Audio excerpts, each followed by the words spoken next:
بسم الله الرحمن الرحيم يا بني إسرائيل اذكروا نعمتي التي أنعمت عليكم وأني فضلتكم على العالمين.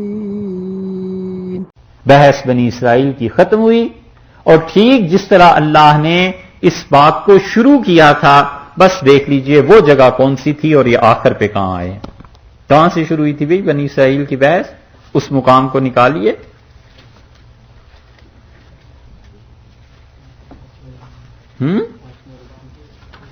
پانچویں رکوع سے شروع ہوئی تھی، ٹھیک ہے.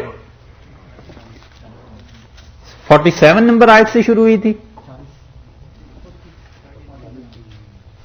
جی. 39 سے شروع ہوئی تھی، 34 سے. اچھا صاحب، خام کا 34 سے ایسے ہی. لو یہ کون کہتا ہے؟ لو اردو بھی بھول گئے. جی ہاں، 40 سے شروع ہوئی تھی. یا بنی اسرائیل اذکروا نعمتی التی انعمت علیکم، تھی نا. اچھا اب آپ آ جائیے جہاں پہ یہ رکوع پورا ہو رہا ہے 47 نمبر آیت میں، 47 میں، 47 میں، ٹھیک ہے جی. آپ ان دونوں مقامات پہ ہاتھ رکھ کے ذرا دیکھتے رہیے. 47 کو بھی دیکھ لیجئے آیت کو، اور یہاں پر 122 جو ہے اس کو بھی دیکھیے گا.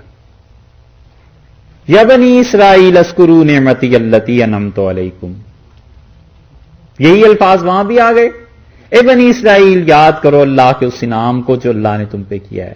وَأَنِّي فَضَّلْتُكُمْ عَلَى الْعَالَمِينَ، اور میں نے تمہیں سارے جہانوں پر فضیلت بخشی، برتر کیا.